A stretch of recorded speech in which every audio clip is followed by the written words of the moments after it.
There's no joy without pain. There's no sunshine without rain. You need up and down. This is how the world works. As a man, you must build yourself. And I agree that society puts huge pressure on men, and it's time for men to perform. As a man, you either perform or you don't. There's no safety net. The men who say, I can't feel like it, cannot compete with the men who do not say that. And it is player versus player. The man who goes to the gym every single day, regardless of how he feels, will always beat the man who goes to the gym when he feels like going to the gym. And it's player versus player. A good man controls himself. I have absolute self-control.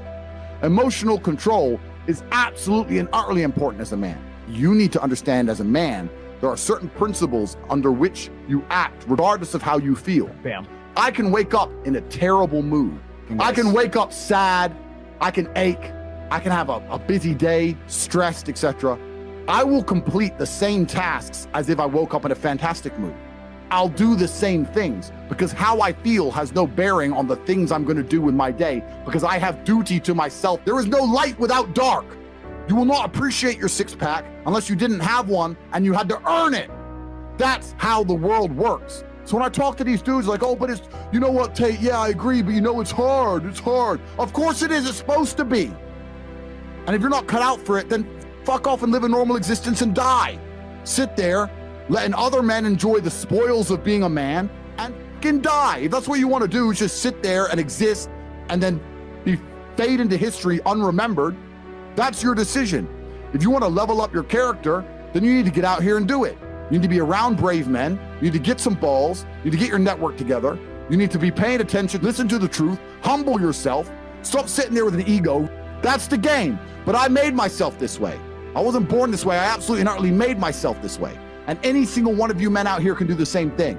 I was always looking for, I wouldn't say happiness or contentment, but I was always looking to try and break out of the 9 to 5, just the normal monotony of day-to-day life. I think that men have a very unique life path, and it's very difficult to try and achieve status as a man. It's not easy to stand out from the crowd. And even what women expect of an important man, you need to be smart, charismatic, intelligent, strong, have a nice car, nice apartment, good network, good friends.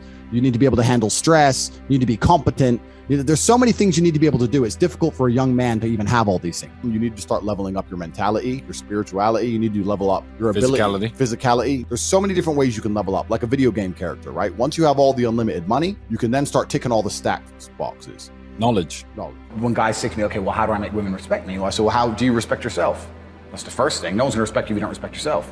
Do other men respect you? Like, how do you act in a way that commands respect from anybody? I say, look, if you focus on yourself and make yourself being who you are, being a high value male, women will detect it and it won't be so difficult for you.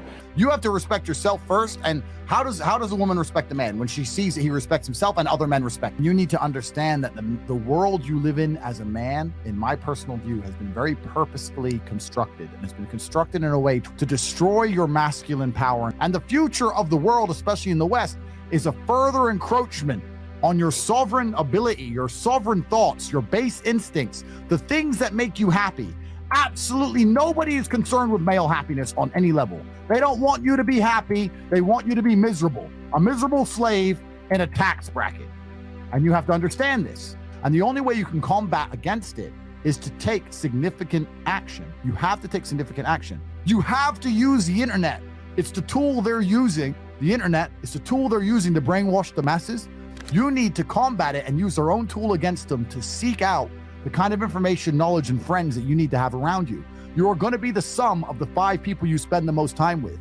So that, if everyone understands that, as an intelligent person, you're going to be extremely careful and you're going to curate heavily the 5 people you hang around with. So you need to be aware of what's happening around you, and you need to curate for yourself a social network of people who understand that and are doing their best to combat that. That is the most basic imperative of the masculine frame, which has been destroyed in real time. They are trying to convince you that you should act how you feel.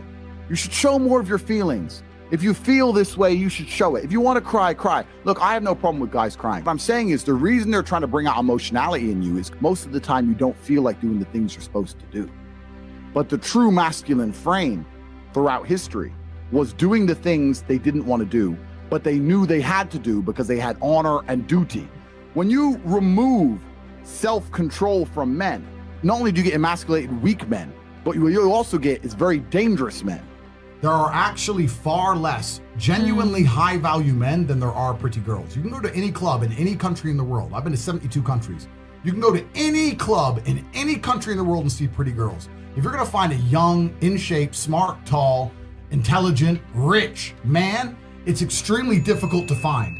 And that man has options. He has more options than a beautiful girl. And I'll tell you something. There's always been a large proportion of men in the world who made the choice to stay where they are. And life for them wasn't that bad. But as we reach the future and as time goes on, you're gonna notice now that the people who don't chase having a masculine network, if they're not gonna be excellent upon themselves and they're not gonna be plugged into a serious circle of achievers, their life's gonna become terrible. You could just be a normal dude and your life really wasn't that bad. But now we live in a situation where you just can't just be a normal dude anymore. Being a normal dude is no longer an option. So as a man, you have to be doing something to try and improve your status. There's lots of different ways to do it, right? But if you're a man with truly no status in society, now it's hard. Yeah. It's really hard. So you have to understand that as a man, you got to gear your life in a certain way. One of the easiest ways to get status is who you know, right? A lot of it's networking, and if you know the right people, you can get some status, at least off of them, to some degree. Every single man on earth with enough work can become one. That's the counter side, right? So there is hope at the end of the tunnel, but you got to get up and do it. You know what I truly think a high value man is? Okay, it's a few things, right? So there's the obvious evolutionary triggers. The easiest way to be a high value man is a man who's capable of violence. If we look at it from a biological trigger, it doesn't matter if he's got muscles or he's big or he's tall or whatever. Women understand from a biological perspective, they like a man who can fight. Yeah. It doesn't matter if your man had money, a Ferrari, everything, but if you knew for a fact, if any dude stepped to him, he'd get sparked, you wouldn't want him, right? So that's the first thing. We're suffering from cowardice. We talk about all the problems in the world. It's easy to talk about them all, but you can narrow them all down to the exact same thing. Cowardice, masculine cowardice, all of it. All of this is masculine cowardice. That's all it is. You're not going to be able to imitate being a G. You have to go out there and you have to suffer as a man. You got to go through trauma to be a G as a man. Too many dudes out here are trying to imitate. That's what all this is. You're talking about game. You're trying to be something you're not. The real game is to be the man. That's the game. As a man, you need to go through trauma. You need to go through difficult periods. You need to go through things which are extremely uncomfortable to become any kind of man of value. Every single woman on this panel, if you were to ask her to describe the kind of man she wants, she would describe a man who she thinks makes her feel safe, who is dominating, who is smart, who is charismatic, who is interesting, etc. You cannot be all of those things by accident. Any man who grows up with a very, very easy life, who never goes through anything, who's born with a silver spoon in his mouth is the exact kind of punk which these women don't want to touch, right?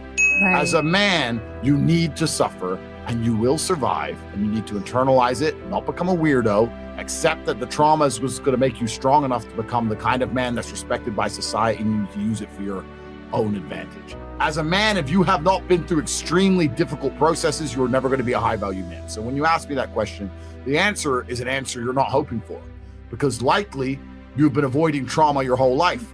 Life is difficult. Everyone has bad news all the time. The things happen to people, and things are going to happen to everyone. And even if you live the perfect life, you're still going to have bad experiences because everything's relative. When people talk about toxic masculinity and all this garbage, and we need to make men more feminine, that's not going to make men.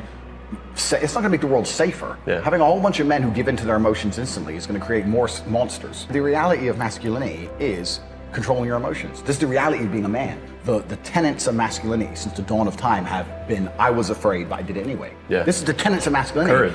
Courage. That's what courage is.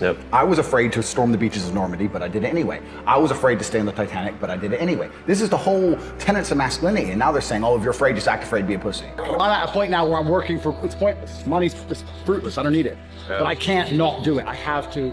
I don't know why I am exactly the way I am. Because I'm a very happy person, but I'm not content. Does that make sense? I'm very happy. I'm not miserable. I'm not depressed in any way. I'm super happy, but also I'm not content. There is no quick fix. There is no replication. There is no way you can falsify on a long enough timeline. So the answer is, if you want to be a man of distinction, you need to go and suffer. That's your answer. One of the only things in this world you can control is your state of mind. You can't control the weather. You can't control other people. You can't even control your health. One of the very few things in the world you have genuine control over is your state of mind.